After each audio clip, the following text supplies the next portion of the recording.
Okay, so right, so the last time I ended with Gauss's naive conjecture 4, and that was stated in the relationship the fact that, well, whether or not we can produce nice sweep outs, and by nice sweep outs we mean sweep outs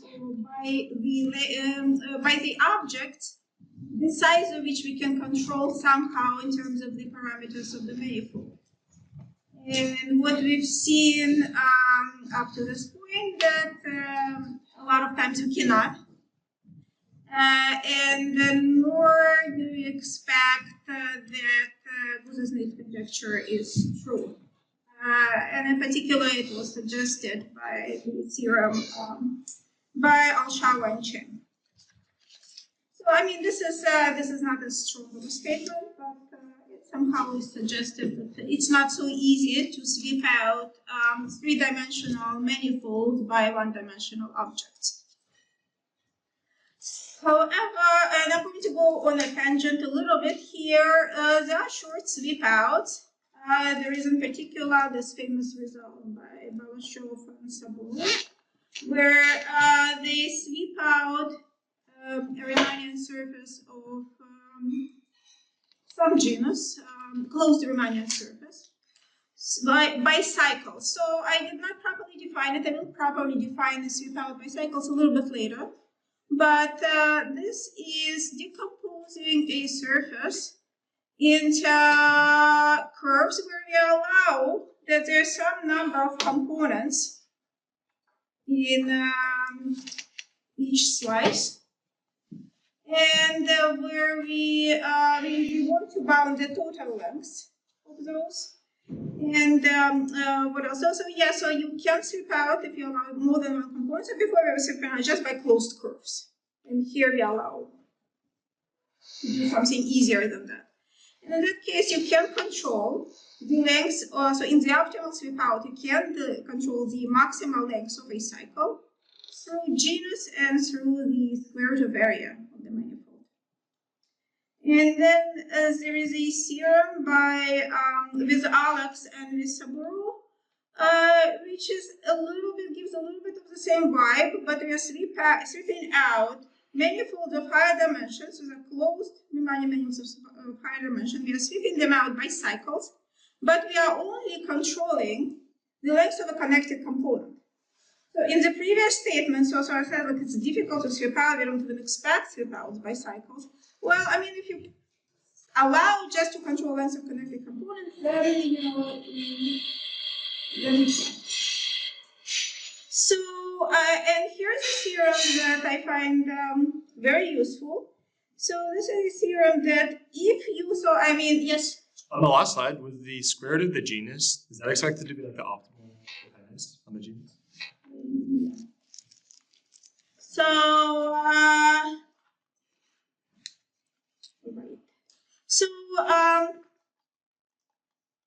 yes, I was speaking about the two-sphere, and last time I've mentioned the two-sphere, that you cannot really sweep out the two-sphere if you want to control the length of the curves in a sweep out, just in terms of the diameter.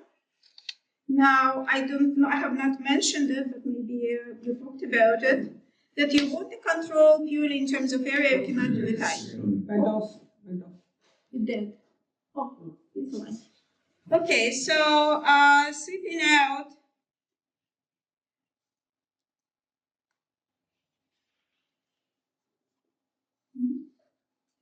So sweeping out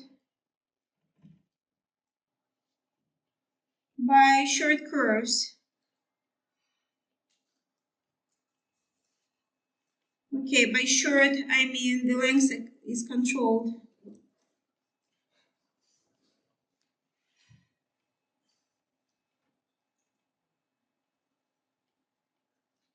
By square root of area is not possible.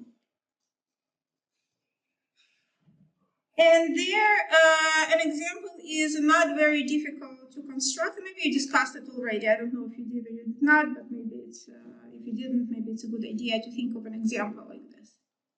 But if you have both area and diameter. Then you can actually sweep out your sphere by short curves. So meaning that you can construct a map, a non-constructible map, to the space of closed curves of bounded lengths. Where length is bounded by this boundary here.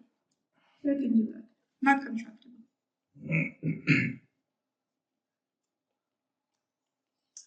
So hopefully I will mention, I will refer to this theorem a number of times during the remaining time, because it happened to be quite useful in some settings.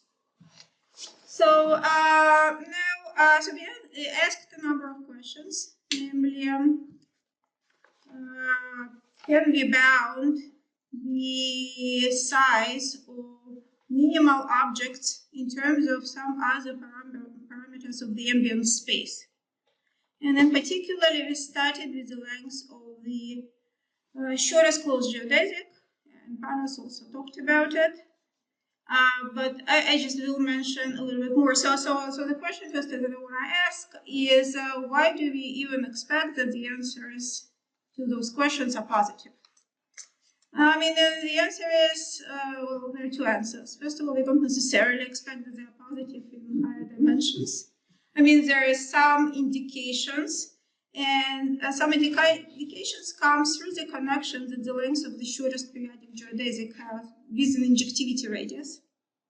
So injectivity radius, it's one of the indications. So the injectivity radius is bounded, well, first of all, by twice the diameter. That's kind of obvious. But also it is bounded by the volume of the manifold. And this is a result of Regina. And well, I mean, so it's either, I mean, so then the question becomes, do you have a, I mean, how do you realize an injectivity radius? It's either through the conjugate distance between conjugate points or by periodic geodesics. So we cannot really avoid the situation where it's realized by conjugate point, and this is where the issues come in. Okay. So in particular, as we will see, it's not true that the length of a shortest periodic geodesic is always bounded by twice the diameter. So this also naive conjecture just happens to be false. However, as Panos mentioned, if you have not simply connected surfaces, there we know a lot of things. So starting with the result of Rotman that was mentioned a couple of times, and I think Pew was his student. So Rotman's bound is sharp, Pew's bound is sharp. There is also a question usually of sharp bounds when we can get someone. Yep. So here, when you talk about the short geodesic, you mean immersed or embedded one? No, I don't. It doesn't necessarily have to be. I'm not speaking about embedded ones. I will speak about embedded ones a little bit later, but I'm not. It doesn't matter. I mean, sometimes the shortest does have self-intersections. So then there is another sharp bound by Bavard, and people who worked on this, some mentioned, some not. And if you're interested, you can look at. Katz's survey. I think it's a little bit too old now because there are the results after, but nevertheless. There is also Crook's and Katz's survey, which is even older. I mean, it does get a little bit dated, but if you're interested in history. Now, so then again, I'm going to stop, I think, talking about not simply connected manifolds. Panos will do that. And I mostly will concentrate on simply connected manifolds. And there in dimension 2, well, we have the simplest in the way, simply connected manifold, which is a 2-sphere. And the first bound for the length of the shortest geodesic, shortest geodesic is 0. Sorry, the length of the shortest closed geodesic on the Riemannian 2-sphere. Those are due to Crook, and yeah, he got the first bound that was 9 times the diameter, and 31 square root of area, also was mentioned today. He did not care whether his bounds are sharp or not, even though it was stated in his paper. And I don't know, I think, people either attribute it to Calabi or Kromov, I don't know. So the conjecture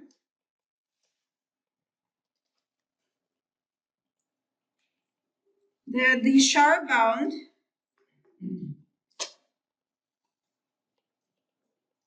should be, well, the length of a chord is closed geodesic. This is how we denote it.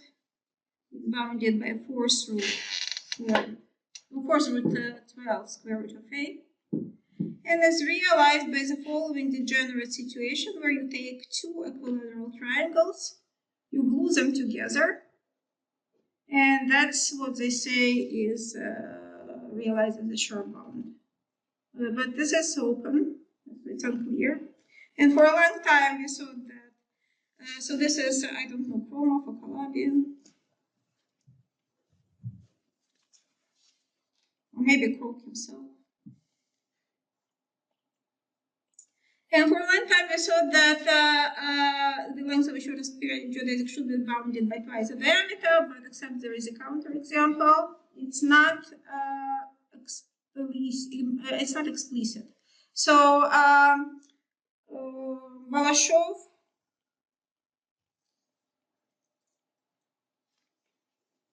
Krok and Misha Katz produced a family of metrics on a two-sphere, Zhou matrix on a two-sphere, for which the length of a shortest periodic geodesic is greater than twice the diameter.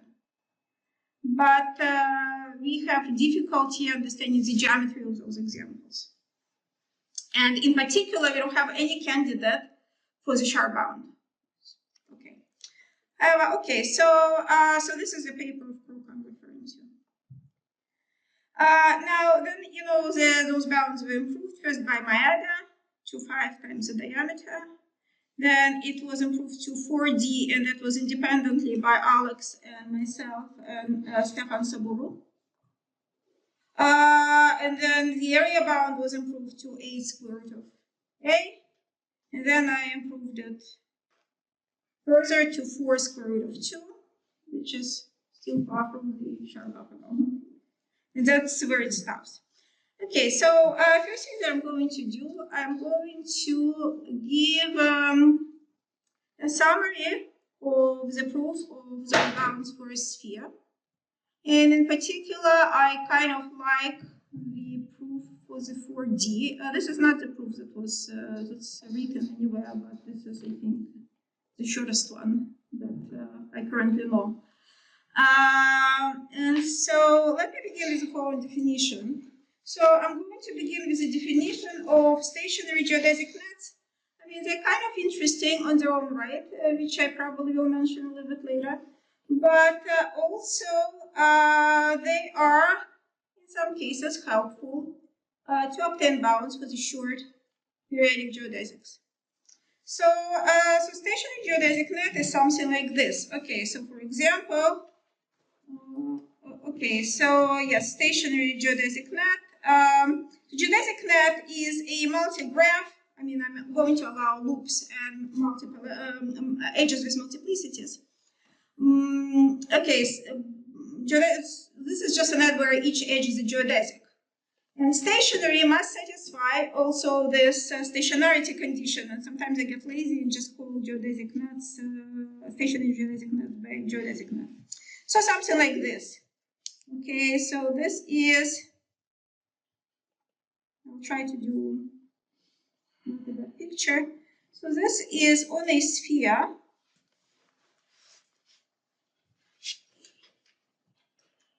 A stationary theta graph.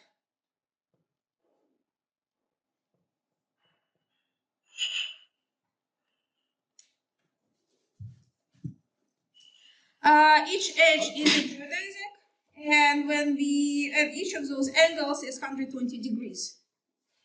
Okay, so what is so special about those objects?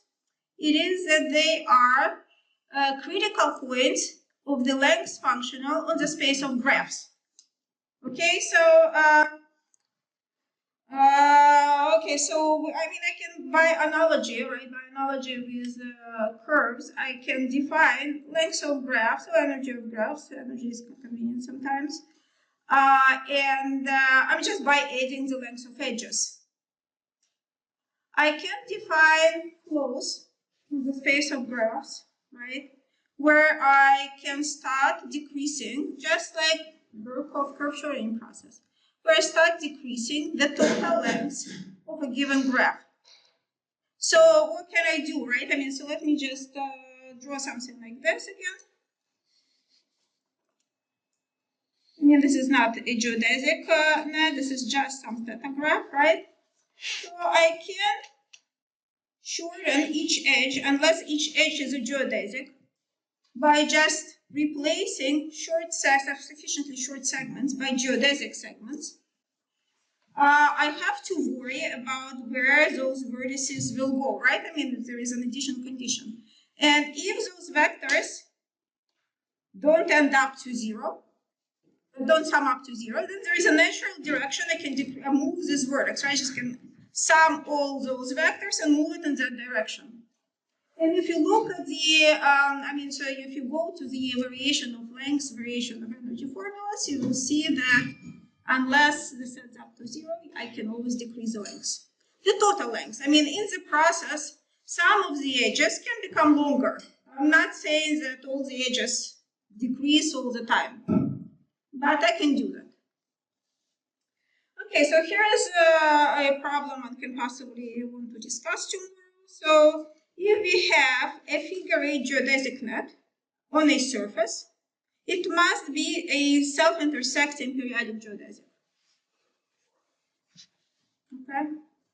And here's another problem. I'm going to try and be kind of slow about this, right? I mean, so I'm just going to say it, kind of restate it simply, right? I mean, so suppose we have a geodesic theta graph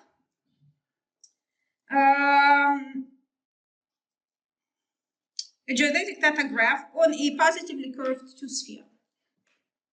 Then you can always decrease its length. Okay, so this is a critical point of the energy function, but I mean I cannot decrease its length, sometimes I can. Okay, let's keep this in mind.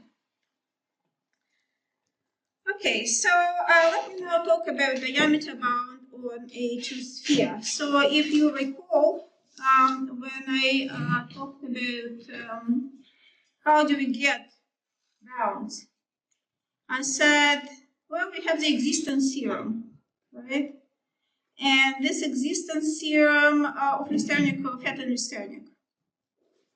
And if we can make it quantitative, if we can actually construct the sweepout, then it will give us an upper bound to the length of the shortest periodic geodesic. And then I said, well, but we cannot construct the sweepout in general. Generally speaking, we just cannot do it. And so, but this is not, still the hope is not lost, because you can kind of see that the obstruction to such sweepouts are periodic geodesics. But actually, in this proof, the existence theorem is kind of going to be well hidden. And what I'm going to, the method that I'm going to use is Gromov's pseudo extension technique. Okay, so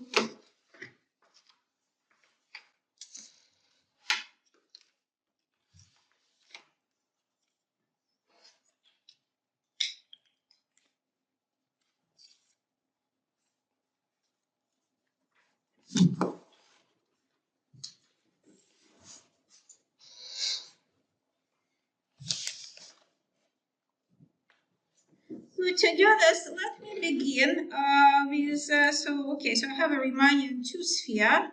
Riemannian two-sphere is diffeomorphic to the round sphere. So let me begin with this diffeomorphism.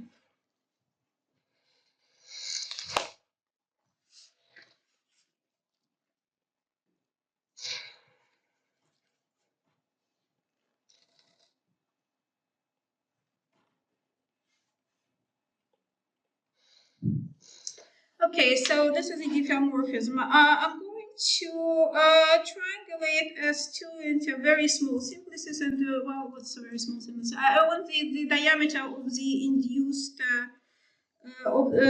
triangulation of the simplices in the induced triangulation is very small.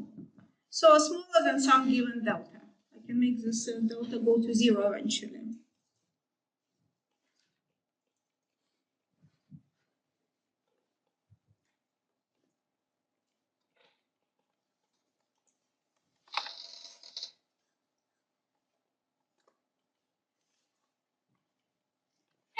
Okay, so here is this S2.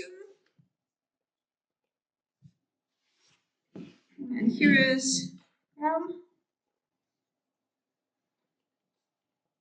And here is F. Now, so S2 bounds a disk.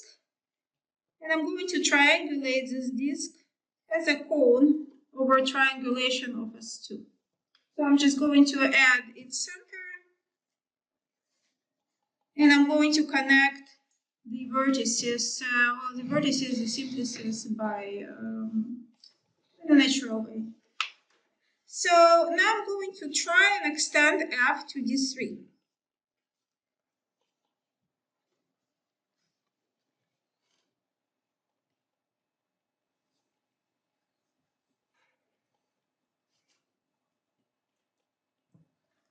Well, I mean, so you're going to say, well, it's not possible to extend F to D3. No, it's not possible to do that. So as an abstraction to this extension, I'm going to obtain the short periodic geodesic. So I'm going to try something that shouldn't be done. And so I'm going to obtain this minimal object as an abstraction. So here's how I'm going to do it. Well, the first thing is very simple. So first of all, it's going to be inductive to skeleton. So I'll begin with a 0 skeleton. And there we just have a center P tilde. And I'm going to choose any point whatsoever here. Just going to call it P. And I'm going to map F to P. Map P tilde to P by F.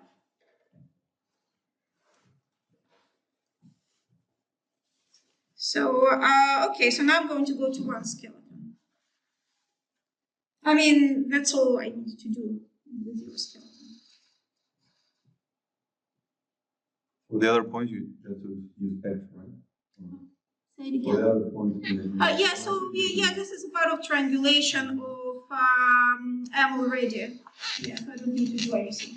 I just have one new geodesics.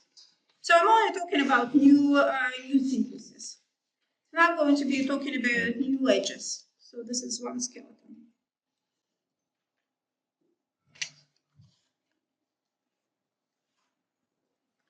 Okay, so in terms of the one skeleton, I have those edges right here, right? I mean, they connect the center of the disk with vertices via a tilde on a sphere. So I have those edges.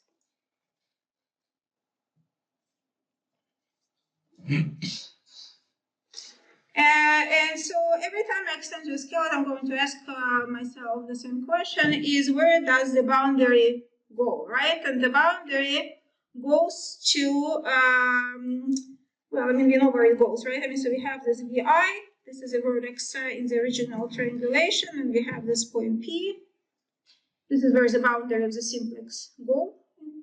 And now, to extend to one skeleton, I'm going to connect it by a minimizing geodesic. And the length of this minimizing geodesic is going to be bounded by D, by the diameter, because it does. So I've extended to one skeleton, and I'm going to go to 2 skeleton. Well, actually, nothing interesting will begin until 3 skeleton. So in 2 skeleton, well, I have something like this.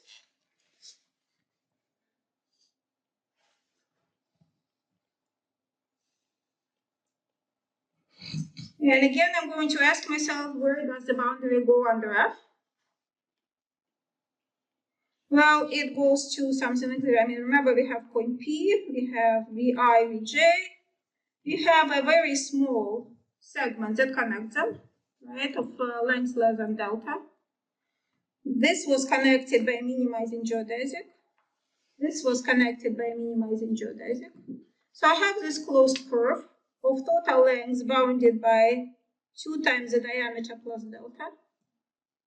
I can now apply the favorite length shortening flow, Birkhoff curve shortening flow for me in this time.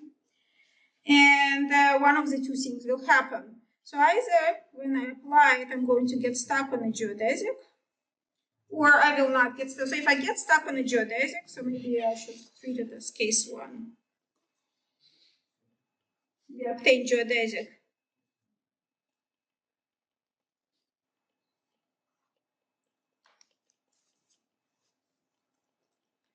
Of length bounded by 2 times the diameter plus delta, or we don't obtain it. We just contract this curve to a point. Okay, and it goes through short curves. Okay, in case 2 we don't.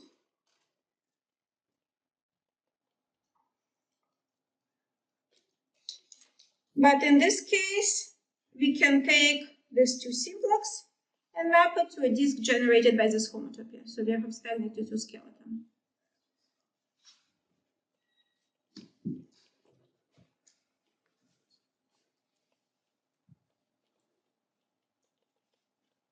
Okay.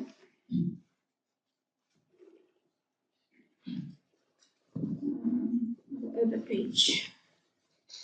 Okay, so now we go to 3 skeleton. This is, where I promise something interesting will happen.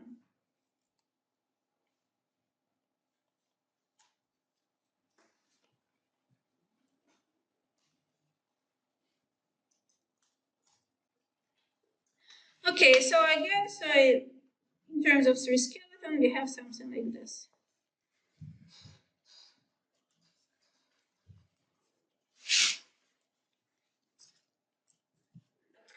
Okay, and again, I'm asking myself, where was the boundary mapped by F? Okay, so the boundary was not something like this, right? And so there was P. There was a tiny little simplex here. Then I connected its vertices by minimizing geodesics. I obtained 3 closed curves. And each of those closed curves was contracted to a point where length minimizing flow. So what I have here is a sphere. So now I'm going to ask you to trust me. It's a it's a simple technical detail, but I'm going to treat this simplex for simplicity as a point Q. I mean, it's so small that we can do it. And so, why? If you want to know the reason why, we can just put a point in the center, just extend those segments. We can do this, right? If we can extend those segments, we can start homotopies. It might take a little bit time to write, but there is nothing complicated about it. So we can pretend that we have constructed this 3-legged sphere, something that looks like 3-legged sphere, in the following way. We took a point P, we took a point Q, we connected those by minimizing geodesics. We obtained 3 digons, 3 geodesic digons. We have contracted all of them to points. This is a sphere. So let's suppose I can take, so we've done it for each of the 3 simplices. And we obtained those 2 spheres. So let's suppose I can contract each of those 2 spheres to a point. Let's agree that if I can contract each of those 2 spheres to a point, I can extend to 3 skeleton. So something should prevent me from doing that, right? So I want to say that no, I cannot contract each of those 2 spheres to a point. But I'm going to try, okay? And I'm going to try doing it in the following way. I'm going to first consider a net. This net. It's not a geodesic net, this is just a net. This is a graph that I've constructed taking 2 points P and Q, connecting them by geodesic segments. I can apply a length shortening flow to this geodesic net. And one of the two things will happen, actually one of the three things will happen, right? I mean, either if I apply the net shortening, the net is going to get shorter and shorter, and then it will contract to a point. So that's one of those things. Now, another thing that can happen is that I will get stuck on a stationary theta graph.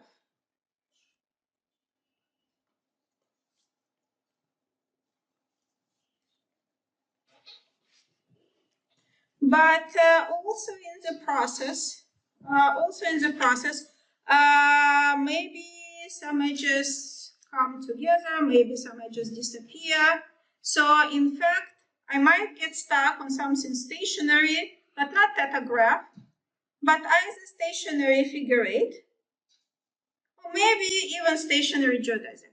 Now, in each of those cases, the length of those guys is going to be less than 3D plus some constant times delta. I'm going to ignore it, if you don't mind, okay? Because, you know, this delta is going to go to 0 anyway, so something less than 3D. Now, this is kind of an unpleasant situation. We're going to talk about it later. Okay, it is not, I mean, this is not a geodesic, okay? But what happens if this net contracts to net? You see, we can at each stage, right? So in this case, we'll say this is n0. We obtain a family n tau of nets, starting with our n0, ending with a point.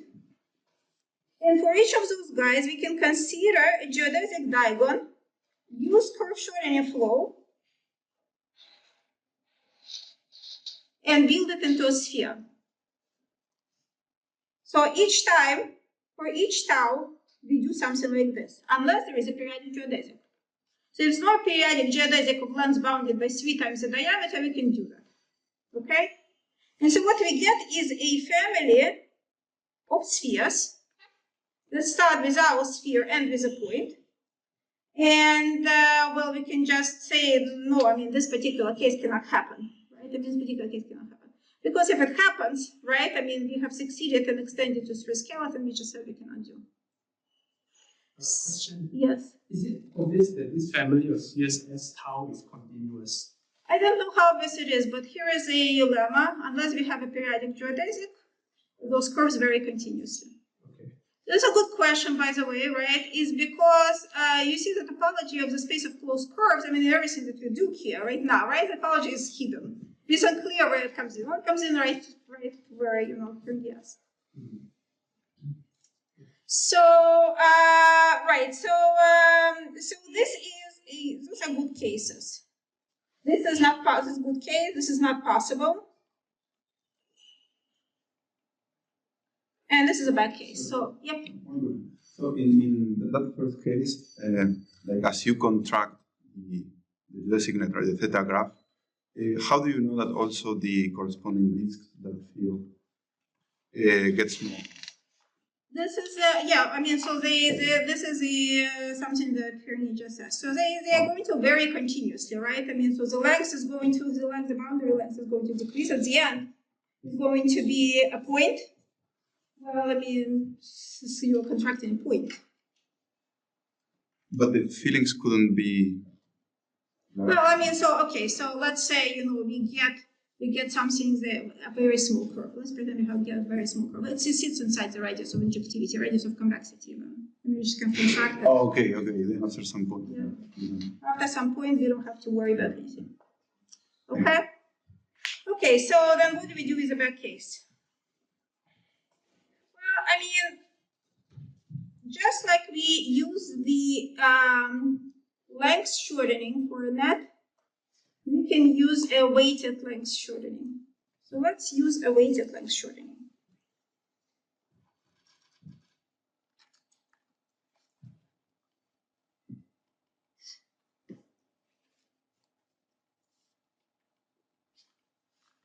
So what do I mean by this? Well, in this case, we have this n, right, and 0. And 0 is a graph shaped like a theta graph. Okay. So it has three edges, E1, E2, E3. And before we try to shorten, length of E1 plus length of E2 plus length of E3. But I suggest we do something else. I suggest we try to shorten. We're going to pretend that this is a graph that's made of four edges. It's just that two of them they are the same. Okay, so what we are going to shorten is something like this.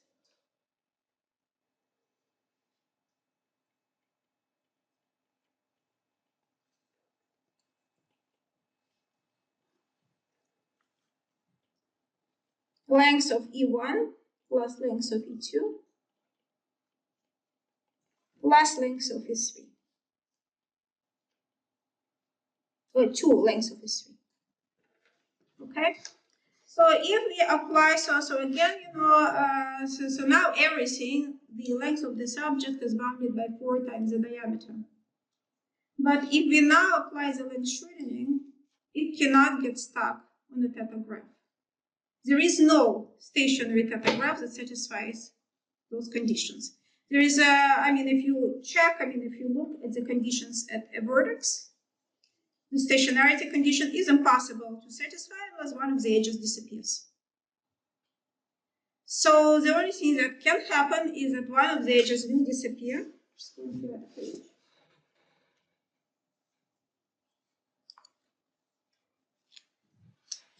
Well, potentially maybe, right? So this is E1, this is E2, and this is E3. Potentially might disappear in not such a pleasant way. Potentially it can happen that maybe, actually ideally we would like that E3 disappears, right, shrinks. But it might so happen that E1, for example, shrinks, right? And so possibly maybe what if we have a stationary figure 8, but now this has weight 2, and it's not really what we want. But there is nothing to stop us from applying the length shortening to this object now. Let's forget about the weight now. We can continue shorten it. Its length bounded by 4 times the diameter, right?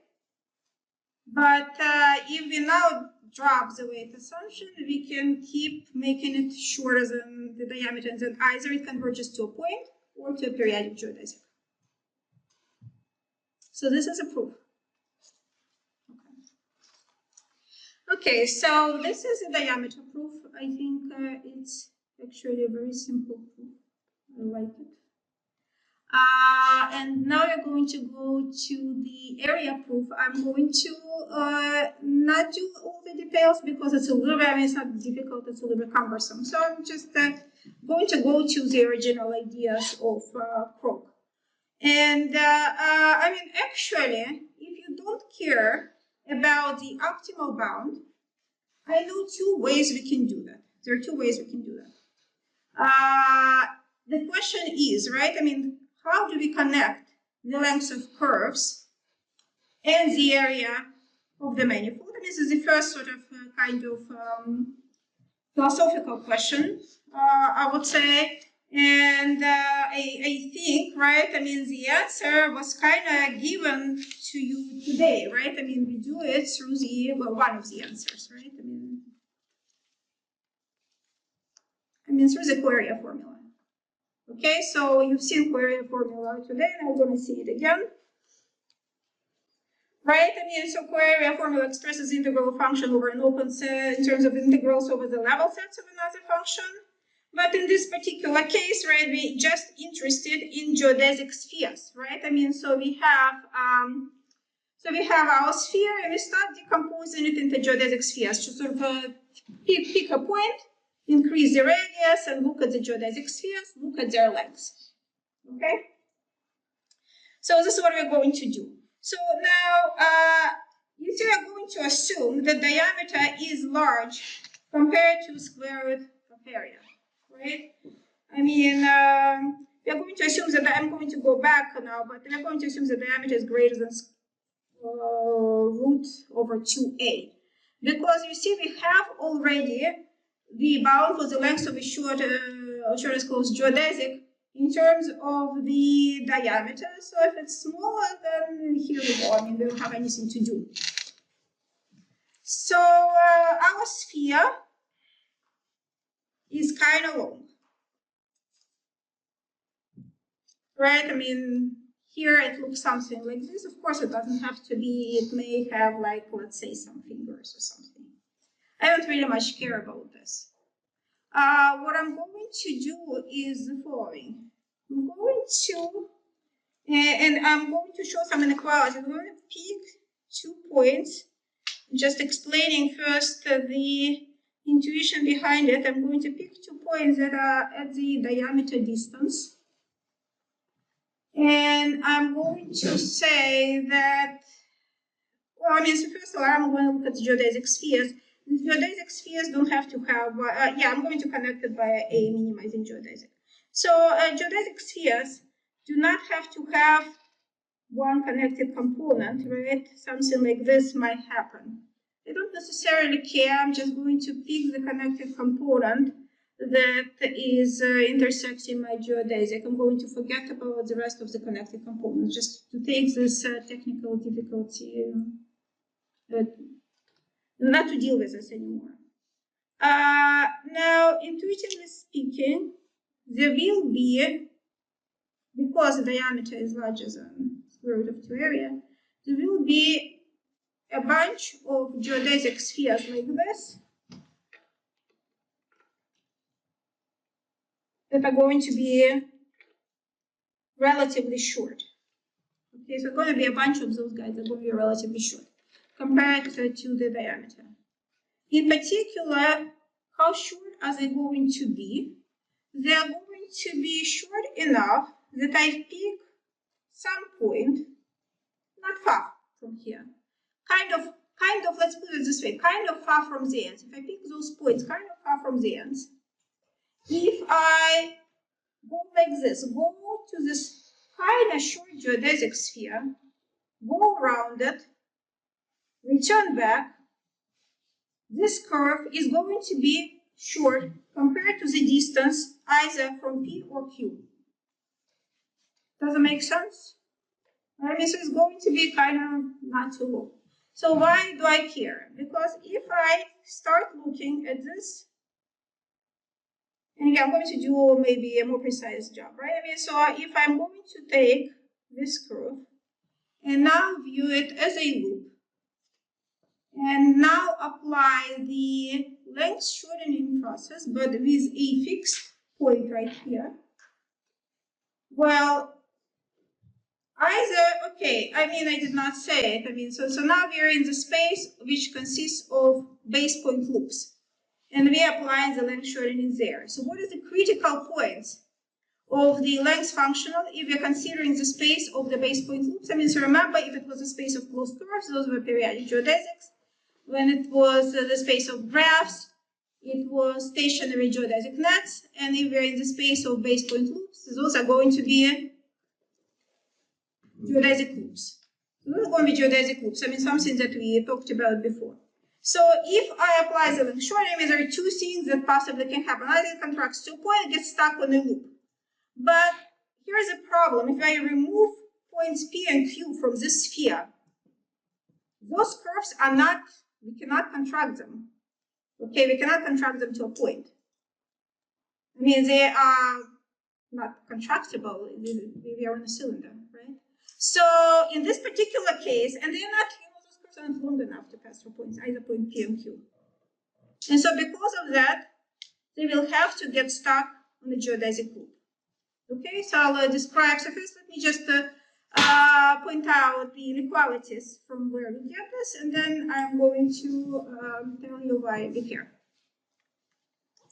Okay, so we have a Riemannian 2-sphere of area A diameter greater than 2A, and then we connect those. Well, I call them XY here. Doesn't matter, right? We connect them by minimizing geodesic.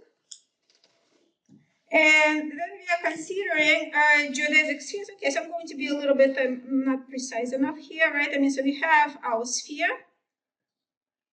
Here is X, Here is Y. Here is a geodesic.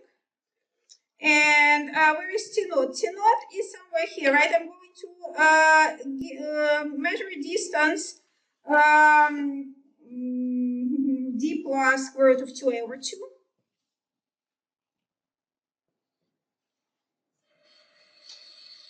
And I'm going to measure a distance here, which is going to be d minus square root 2a over 2.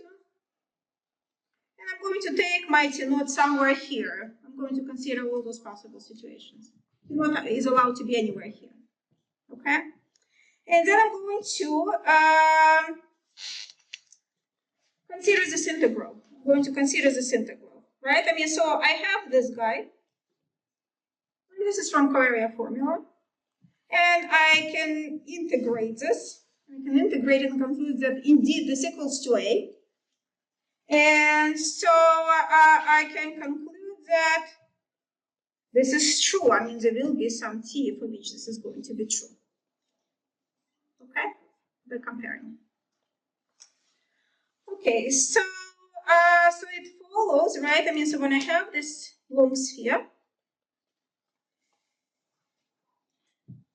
it follows that for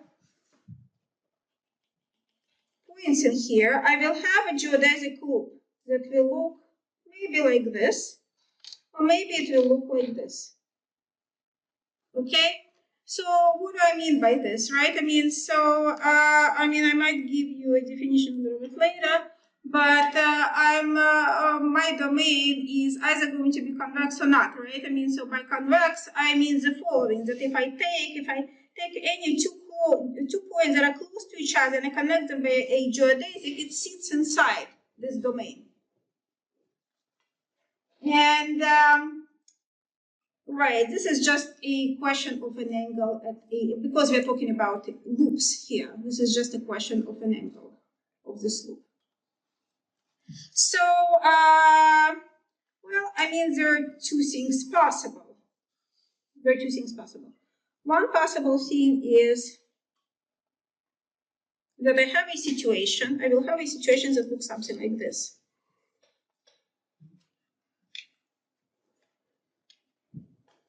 I will have a point, maybe let me draw it here, right? I will have a point somewhere here where I will have a loop, one loop facing this way, and I'll have another loop facing this way. And here I have drawn it a little bit differently. Okay? Just easier to draw and easier to see what's going on. Or I might have a situation that either somewhere close to x or somewhere close to y, that all loops, just all loops, will face one way. So somewhere close to x, I will have a loop that looks kind of like this. Okay, this is a more difficult situation. Yes, by the way, right? It means all those loops have short lengths. Those are loops of short lengths. Yes, I mean, this is by the Fourier formula. Okay, I don't remember how short they are. Square root of 2a. I do remember now, right? I mean, so this is, so let me consider case 1. So this is case 1. And this is case 2.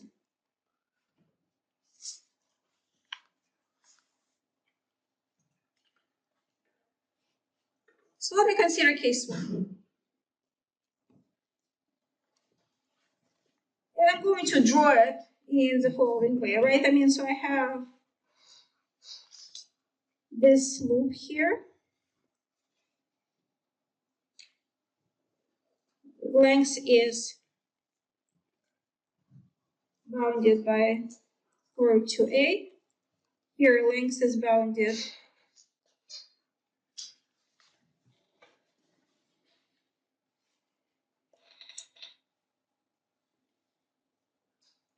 by square root 2a. And so what can I do with this loop? Well, first of all, I can take this loop and I can apply a length shortening to it.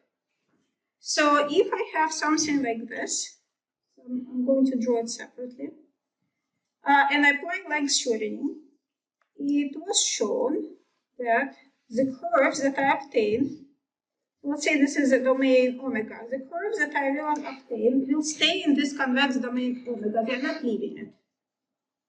They're just going to stay right there. Yeah. Okay.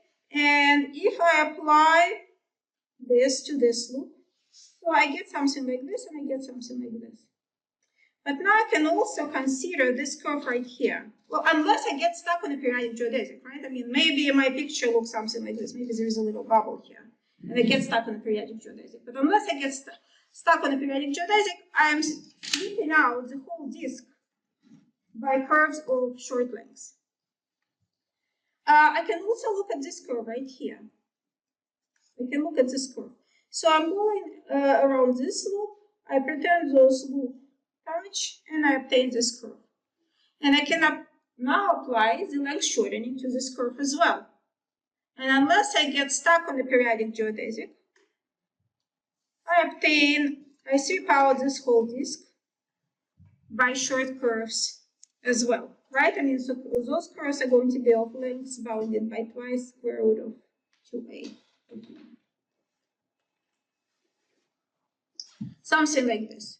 Okay, so first of all, I mean, we already see that I have here a sweepout bicycle, so I can use a cycle space to obtain my periodic geodesic. I don't have to do it. I can repeat the trick that I've done before.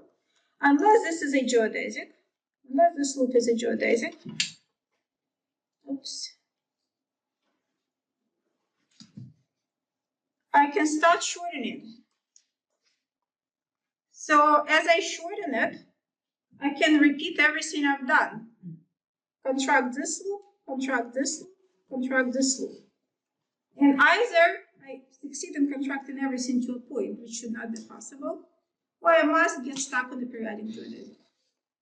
And in this case, the length of periodic geodesic is going to be bounded by 2 square root of 2a, because the second case that I did not talk about, and probably will skip actually because I just do not have time, is a little bit more cumbersome. So one way I can relate lengths of curves and area is through the Fourier formula. But this way we want to talk about high dimensional manifolds. This is not very generalizable. So we can do it in dimension 2, and we don't particularly know what do we do in higher dimensions. So there is another way, and it comes through the notion of filling radius. So let me talk a little bit about filling radius.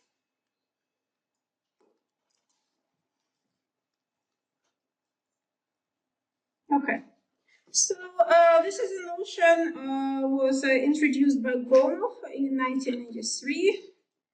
And I'm just going to give you a little bit of intuition behind the notion.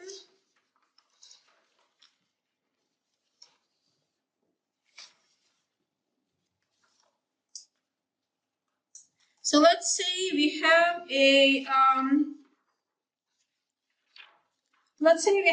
a circle in a plane, or something like this. Then its filling radius is going to be just the largest radius of a circle that fits inside it. Okay, so this is kind of simple, but not very exciting. So we can try and define it in another way that we can better generalize, is by looking at this loop and starting increasing its epsilon neighborhood. So making its epsilon neighborhood larger and larger. And at some point, when we sufficiently increase it, what we will see that in this epsilon neighborhood, our loop contracts to a point. And so the infimum is going to be the filling radius, infimum of this neighborhood. So we can consider a closed Riemannian manifold M embedded in Euclidean space. And we can define a filling radius in the way I just described. We can do something that's a little bit homological, okay? So we can say that the filling radius of M that sits in Rn is an infimum where the fundamental class of M bounds. Right? So at some point, the fundamental class of M is going to bound in that neighborhood, and this is going to be the filling radius. So notice that the embedding that we are talking about is not an asymmetric embedding, right? Now, what's going to happen if we have an asymmetric embedding? So we are going to so right now, right, the filling radius of M depends on embedding. We don't want that. So what we are going to do to define an absolute filling radius, we're going to consider a Kuratowski embedding. I mean, again, we've already talked about it today. I have another 5 minutes, I believe, right? So, so we have a Kuratowski embedding. So we are going to embed M in L infinity. This is going to be an isometric embedding. And we are going to define the filling radius with respect to that embedding. It's going to be the filling radius of M. So it was shown, so filling radius, there is a bunch of bounds. And, so first of all, this is a sharp bound by cut. Okay, this is bounded by diameter of 3. Now, this is a paper in which you can find it. Now, then, Gromov in filling Riemannian manifolds, he showed that you can bound the filling radius in terms of volume, and there is like quite a long and cumbersome proof in which it was done. And then, that bound was somewhat simplified and improved by Stefan. And then we had some bounds. Okay, so there is a related notion. The related notion is called Urson width. I'm not going to define it now. I'm going to define it probably a little later. So Urson width majorizes filling radius. You can bound that. You can bound filling radius. So the bound was improved. Booth worked. He found bounds for the Urson width, which is better than finding bound for filling radius. Then we had a paper with Evgeny, Boris Lishak, and Alex. Then Panas came up with a short and nicer proof, and in particular, it also improved the bound for the filling radius. And then current best known bound is by Alex, and now people say, well, is that important? So it was improved until it became kind of not so important. But it's going to be important for what I'm going to discuss nevertheless. So it's just easier to address things in terms of filling radius. So how about filling radius and the periodic geodesic? I mean, it was used to prove Rotman's famous inequality. I think Panas will discuss it. But I'm just going to use filling radius to give a bound for the length of the shortest periodic geodesic Riemannian two-sphere. It's not going to be as nice as using a formula, but at least you can generalize it to higher dimensions. So, but I'm not going to do it today. I'm going to